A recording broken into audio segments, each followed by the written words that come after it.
Hello everyone and welcome back to Quick Helper. In this tutorial, I'll guide you on how to switch between kilometers and miles on Google Maps in your browser. To change between kilometers and miles in Google Maps using your desktop or laptop, let's start by opening Google Maps in your browser. Then look up directions.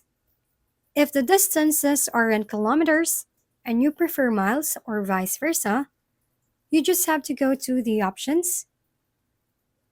It is located above the directions. Choose miles or kilometers. You can also select automatic for location-based units. Once selected, the distances will update accordingly. Close the options menu, and Google Maps will now use your chosen unit. That's how easy you can switch between miles and kilometers in Google Maps. Thank you for watching. We hope this video helped you figure things out.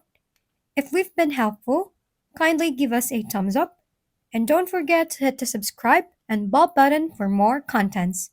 For any questions and suggestions, comment down below.